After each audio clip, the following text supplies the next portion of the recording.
Hello everybody, welcome back to the Motown Next channel. I am your host, as always, the Max Canadian, and today, sorry, I just hit a can on my desk. I'm recording this right after the Red Wings just lost 4-3 to the Minnesota Wild, and I need to talk about a few things about this game, because it's made me realize a few things about the Red Wings that, yes, obviously they're an up-and-coming team. They're currently, as I'm recording this, first in the Atlantic Division because they did get a point in this game, so they officially passed Tampa Bay. But there's a few things wrong with this team where if they want to make the playoffs, they obviously they still have a chance to do it, but if they want to make the playoffs and make any noise in the playoffs, we don't want to be like Montreal or Ottawa were last season where they went in and I think Montreal won a game against the Capitals, and then the Sens were playing the Toronto Maple Loafers, so that was always, they weren't destined to get swept.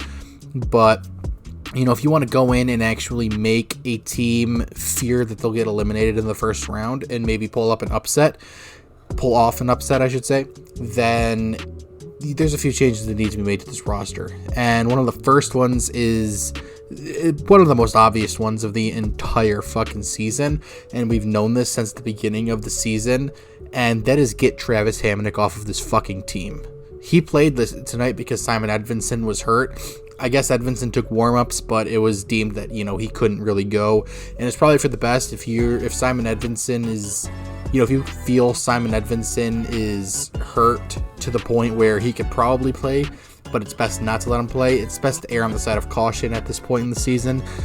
Not only because he is one of your two best defensemen and half of one of if not the best defense pairing in the entire league, but also if you lose Edvinsson for any extended period of time, you're almost essentially royally screwed. And that's because the next man up, apparently we've learned, is Travis Hamonic. Erik Gustafsson's on this roster right now. I checked. Erik Gustafsson is still currently on the Detroit Red Wings roster. He was called up like last week or something like that, and like once Danielson was sent down, it was a day or two, and then Gustafsson was called up because Sherratt had a few maintenance days, so he was brought in just in case we needed another 7th D because Sherratt might have been out. Well, apparently that does not constitute you taking Hamonic's place as the 7th D man, because Travis Hamonic was in for Simon Edvinsson this game. And by in, I don't mean he took his spot, because if Travis Hamonic was on the top pair, then something is very wrong. But technically speaking, he was slotted in for the second pair tonight next to Axel Sandin-Pellikka, who was playing as offside.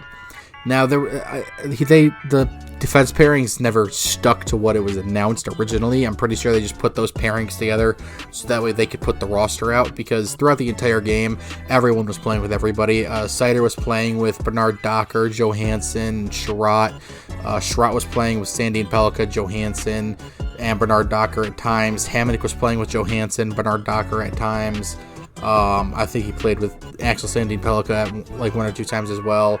ASP was on the top pair for a little bit, so it was all mixed, matched, and jumbled, which is probably one of the big contributing factors to why they eventually lost this game. But I don't understand, Erik Gustafsson, he wasn't very good last season, but he's still a pretty significant step up from whatever the fuck Travis Hamonic is. Because, oh my god, I have never seen a better case for somebody to get sent down to the AHL than I saw from Hamonic this year. This year in general, but this game. Hamonic was benched since, the beginning of December, right? He was benched in favor of Bernard Docker, because Bernard Docker, contrary to what you might see online, has actually been pretty solid. He's made some dumb moves, but that bottom pair throughout the first half of the season had made a lot of dumb moves, regardless of who was on it. So Johansson's, he's got his confidence back, which is good to see. You can see it, but that's not what we're talking about. You would think that Travis Hamonic being scratched for 2 months straight, essentially, I think we're coming up on 2 months straight of no Travis Hamonic in the lineup. You'd think that would, get something in his head or through his thick mustache that, hey, I'm being benched for these guys because I'm not playing good enough, right? I don't think Bernard Docker's, he's not going to live up to his draft stock, but he's playing better than Hamonic, right? He's been pretty steady as of late. And so, I don't know why Travis Hamonic didn't get it through his thick fucking stashed up skull, but one would think, being benched for so long, you'd think, wow, I need to step up my game. and he finally gets the chance to come back in because of the Edvinsson injury.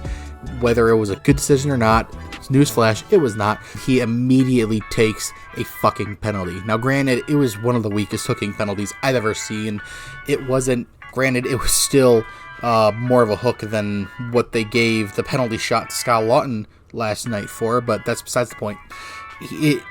It's just putting it on it was just the start, the tip of the fucking iceberg of what this man managed to pull off tonight. And of course, Minnesota scores on it because Minnesota's got an insanely lethal power play. I mean, you've got Joe Kaprizov, Quinn Hughes, like it's just an insanely good power play. And yeah, like they make the Red Wings pay for it. You know, like a bad call, but also Hamonic put himself in the situation for a bad call to be made. And then, not only that, in the third period, while it's tied, he takes another fucking not another tripping penalty, but he takes a tripping penalty, and it's just like, this man is a legitimate detriment to the fucking team. Like, I cannot get over how much of a detriment the man is to the team, and he's still on the fucking roster. Like, you'd think that at least Steve would have noticed that, you know, hey, the coach isn't playing this guy and he hasn't been playing for like a month and a half, 2 months now. Maybe we should do something about that instead of just having this guy. I mean, granted, he's only making $1 million a year, which is too much, but you know, if he's just sitting in the press box, send him down to fucking Grand Rapids already. Like, holy shit, he cannot play on this team anymore. He cannot be the next man up when we have an injury. We can't, or else we're screwed. Because, like, I mean, I'm sure he's probably pretty decent in the playoffs physicality-wise, but that doesn't, like, your third pair needs to be able to munch minutes, and Travis Hamonic cannot munch minutes without fucking up. So it's just insane to me that he's on this team. It's insane to me that he was chosen to play this game over Gustafsson, especially because, like, Edvinsson's a left-handed defenseman. Why would you lose a left-handed D? Why would you bring in a right-handed defenseman? It doesn't make sense. And obviously, I trust Todd pretty much implicitly at this point, but he has made a few decisions that have just been fucking insane, and Travis Hamonic being in this game is one of them. When you've got a perfectly good Eric Gustafsson sitting in the press box, it's just insane to me. But the other thing that I realized we kind of need is we need a new backup. Like, Talbot, he's okay, but it's weird to say, but he somehow played not incredibly, but he played a really good game, but he also cost us the game. The man can't corral a rebound to save his life all of a sudden, and I mean, we've seen a little bit of this issue last season with him, but last season he was also making a lot more saves, and like, he made some S-tier grade A saves tonight, but all 3 of the 4 Minnesota goals should not have happened. Because, maybe not all 3, but 3 of the 4 goals, Minnesota goals, happened purely because he could not corral the puck. Like, genuinely, he could not corral the puck to save his life. And it blew up in Detroit's face. So, either Talbot needs to find his game, maybe the Olympic break will, you know, get his mind reset and refueled, so that way he can come back and put up at least like an .898 save percentage and .899. Like, if he can do that, perfectly fine. So, and if he can't, well, then something's going to have to give, because you can't just keep throwing Gibson out. Yes, Gibson is more of a starter than Talbot is, obviously, pretty significantly as well, and Gibson's been insanely good, but we've seen time and time again what happens when this team runs a goaltender into the ground. When they ride the hot hand as often as they had in the past, you get a broken goaltender. We've seen it in way too many times. We've seen it with Nedeljkovic. We've seen it with Husso. We've seen it with Lyon. We've seen it, hell, we even seen it with Talbot last season. Like, we've seen it not dozens of times, but we've seen it like half a dozen times just in the last like 3 or 4 years. It's insane. So you can't just keep running Gibson like you have been. because yes, like I said, he's a starter. He is a bona fide starter in this league, and he's currently one of the best goaltenders in the league, at least since December 1st. You need to figure something out if Talbot can't get it back. Maybe trade Talbot for something and then bring Cossa up for the rest of the season, but also Kossa's playing insanely well in the AHL with Grand Rapids, so he's kind of probably earned the call-up, and I'm sure we all expected Cossa to probably get some time this season because both Gibson and Talbot are pretty injury-prone, but we've been pretty lucky with that so far.